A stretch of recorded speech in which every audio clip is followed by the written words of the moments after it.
بقیاوے معاملات ہے ہم بات کرتے ہیں. عارف ہمارے ساتھ رہیے گا.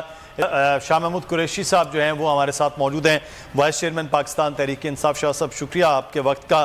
سر یہ ابھی جو نرم مداخلت کے معاملات ہیں وہاں سے اب ایک اور خبر آ رہی ہے کہ میاں نواز شریف صاحب جو ہیں وہ بھی اب اینٹی اسٹیبلشمنٹ اور ووٹ کو عزت دو اور یہ بیانیاں لے کر دوبارہ سے مریم نواز صاحبہ مد مقابل اب آپ کے آ رہے ہیں. کیا کہیں گے سر؟ دیکھیے وہ تو اپنے سوچ بدلتے رہتے ہیں. ہم نے تو ہم کسی کے اینٹی نہیں ہے. ہم تو چاہتے ہیں کہ ملک جو ہے اس مشکل سے جس سے دو چار ہے اس سے باہر نکلے, اور اس سے نکلنے کا واحد راستہ جو ہمیں دکھائی دیتا ہے, جو ہماری سمجھ میں آتا ہے, وہ ہے نئے شفاف انتخابات. ایک ایسا الیکشن کمیشن جو واقعی غیر جانبدار ہو اور شفاف الیکشن کرانے کی اہلیت اس میں ہو. تو ہم تو یہ سمجھتے ہیں کہ یہ ایک حل ہے, نہیں تو اس حکومت سے کام نہیں چل رہا.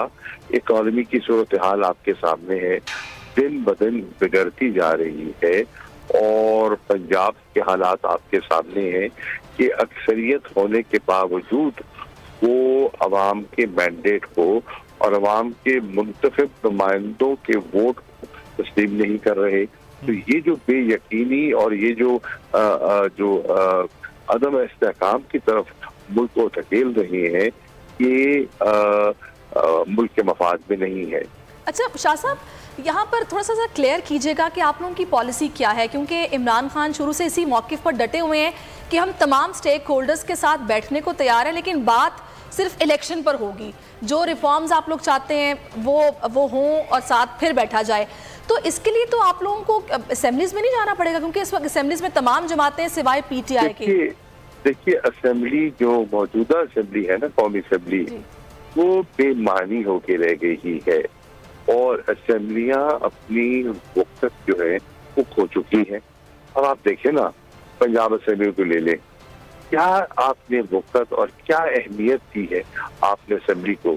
اسمبلی نے کل ایک فیصلہ کیا ہے, ایک وزیر اعلیٰ منتخب کیا ہے, اور آپ اس کو تسلیم کرنے کو تیار نہیں ہیں. اسمبلیوں میں اب رکھا کیا ہے؟ تو پھر ممکنہ طور پر شاہ صاحب آپ لوگوں کے ذہن میں کیا ہے, اپنے اس جنرل الیکشن کے ٹارگٹ کو پھر کس طرح اچیو کریں گے؟ اسمبلی ایسے تحلیل ہو, کیونکہ ہم کچھ بیک ڈور رابطوں کی بھی خبریں سن رہے ہیں. دیکھیے جتنے سینسیبل حلقے ہیں, چاہے وہ بزنس کمیونٹی ہے, چاہے وہ عام شہری ہیں, وہ اس بات پر اب آمادہ ہوتے دکھائی دے رہے ہیں کہ واحد حل نئے انتخابات ہیں. ایسی حکومت جس کے پاس مینڈیٹ نہیں ہے, ایسی حکومت جس کے اندر کوئی ربط نہیں ہے, وہ ملک کے لیے ڈیلیور نہیں کر پائے گی. مثال کے طور پہ میں آپ کو تازی مثال دیتا ہوں. اب بلاول زرداری جو ہے وہ ملک کے وزیر خارجہ ہے, لیکن شہباز شریف نے بھیجا ہے فاطمی صاحب کو واشنگٹن, اور وہ ان کے لیے بلاول کو بائی پاس کرتے ہوئے وہاں جوڑ توڑ کر رہی ہیں. آئی ایم ایف سے رعایت لینے کے لیے امریکی حکومت کی مدد طلب کر رہی ہیں. یو این جی اے کی سائیڈ لائنز پر سپٹمبر میں شہباز شریف کی اور صدر بائیڈن کی میٹنگ کے لیے کوششیں کر رہی ہیں. اب جو فارن منسٹر ہیں وہ اس سے بالکل بے خبر ہیں, وہ اس سے بالکل لا تعلق ہیں. فارن منسٹر خیر آفس آتے ہی نہیں ہیں. میری اطلاعات کے مطابق 10ویں 8ویں 10ویں دن کے بعد وہ گھنٹے 2 کے لیے فارن آفس آتے ہیں, اور باقی وقت ان کے پاس ہے ہی نہیں. اب اتنے اہم وقت پر ملک کے پاس ایک جو کہتے ہیں نا پارٹ ٹائم فارن منسٹر ہے, جس کے پاس نہ پوری توجہ ہے اپنے محکمے پر اور نہ پورٹ فولیو کے لیے ٹائم ہے. اچھا شاہ صاحب, ایک سوال بڑا اہم ہے کہ الیکشن کی معاملات اگر عام انتخابات کی جانب چلے جاتے ہیں 2-4 مہینے میں جب بھی, تو سر ایک بہت بڑا مسئلہ تھا کہ جس کے بنیاد پر عمران خان صاحب نے کہا سائفر کے حکومت سے ہٹایا گیا اور کہا گیا کہ یہ نہیں ہٹیں گے تو پاکستان کو برے نتائج کا سامنا ہو سکتا ہے. تو کیا آپ سمجھتے ہیں وہی بیرونی طاقتیں، اندرونی ان کے اعلی کار پھر عمران خان صاحب کے عام انتخابات کے لیے کوئی روڑے نہیں اٹکائیں گے، کوئی سازش نہیں ہوگی، کوئی معاملات ایسے نہیں ہوں گے؟ کیا سمجھتے ہیں سر؟ دیکھیے، ہم ایک آزاد ملک ہے اور ہم ایک آزاد قوم ہیں اور ہمیں خود مختاری سے اپنے فیصلے خود کرتے ہیں. ہمیں بیرونی طاقتوں کا سہارا تلاش نہیں کرنا چاہیے. ہمیں دیکھنا چاہیے ہمارے مفاد میں کیا ہے. کہا گیا ہے کہ پاکستان کے لوگ اپنے مستقبل کے بارے میں خود فیصلے کریں. ایک شفاف الیکشن کے ذریعے خود اتنے بااختیار ہو جائے کہ وہ خود فیصلہ کرے کہ ہمارے لیے کون موضوع ہے، ہمارے ملک میں کیسی پالیسی ہونی چاہیے اور ملک کی باغ ڈور کس کو سونپنی ہے. باہر کے نہیں، یہ پاکستان کے لوگوں کا فیصلہ ہے. تو سر سازشوں کو صرف نظر آپ سمجھتے ہیں کہ کر دینا چاہیے؟ پاکستان کی عوام نے تو فیصلہ سر 17 جولائی کو کر دیا. وہ فیصلے کو کبھی ایوان کے اندر نہیں مانا جا رہا، کبھی کچھ اس کے معاملات کے حوالے سے. عوام تو فیصلہ کر چکی ہے. میں سر بیرونی سازشوں کے حوالے سے جاننا چاہ رہا ہوں. دیکھیے، بیرونی سازشیں ہوں یا اندرونی سازش ہو، قوم کو مل کر ان کا مقابلہ کرنا ہے اور اس قوم میں بے پناہ صلاحیت ہے. جب یہ ارادہ کر دیتی ہے تو یہ بڑے قدم اٹھا سکتی ہے. اس قوم میں پوٹینشل ہے، اس قوم میں لیڈرشپ ہے، اس قوم میں مشکل حالات میں بھی کھڑے ہونے کی طاقت ہے.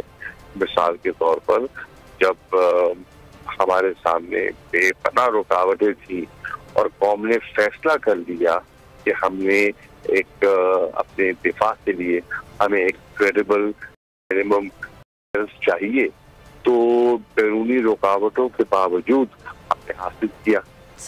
جب ہم نے فیصلہ کر لیا کہ ہم نے دہشت گردی سے چھٹکارا حاصل کرنا ہے، تو بہت سی بیرونی مداخلتوں کے باوجود جو کبھی بلوچستان میں شورش کو جنم دیتے تھے، کبھی ہمیں مشرقی سرحد سے تکلیف دیتے تھے، ہم نے دہشت گردی کو شکست دی. تو ہماری کبھی جب فلڈ آیا تو قوم نے مل کر ہتھیار جمع کیے، اور زلزلہ آیا، قوم ان مشکلات سے باہر نکلی ہے. بالکل قوم میں صلاحیت موجود ہے. اچھا شاہ صاحب، مجھے یہ بتائے گا کہ اب ہم کچھ خبریں گرینڈ مذاکرات کی بھی سن رہے ہیں، جو ابھی اس سے پہلے ہم نے ذکر کیا نرم مداخلت کے حوالے سے. ویسے تو ہم نے دیکھا ہے کہ خان صاحب نے کہا تھا کہ جن تمام نمبرز کو میں نے بلاک کر دیا ہے. تو کیا کچھ بتائے گا، کوئی بیک ڈور رابطے، کوئی ان بلاکنگ یا پھر گرینڈ مذاکرات، کیا ایسا کچھ ہونے جا رہا ہے واقعی میں؟ دیکھیے، ہم پولیٹیکل پارٹی ہیں اور پولیٹیکل پارٹی گفتگو سے کبھی اشتراک نہیں کرتی، لیکن سوال یہ ہے گفتگو کس موضوع پہ ہو رہی ہے، ایجنڈا کیا ہے. ہمارا ایجنڈا ہے اس وقت پاکستان کو اس مشکل سے نکالنا، اور اس کے لیے ہم سمجھتے ہیں کہ مناسب اور آئینی قانونی جو وے فارورڈ ہے وہ نئے انتخابات ہیں. اس کے لیے کسی کے ساتھ بیٹھنا پڑتا ہے، بات کرنی پڑتی ہے، تو ہم کب انکاری ہیں. صحیح. شاہ صاحب، ہمیں بریک لینے، لیکن اس سے پہلے میں ایک چیز آپ سے جاننا چاہوں گا.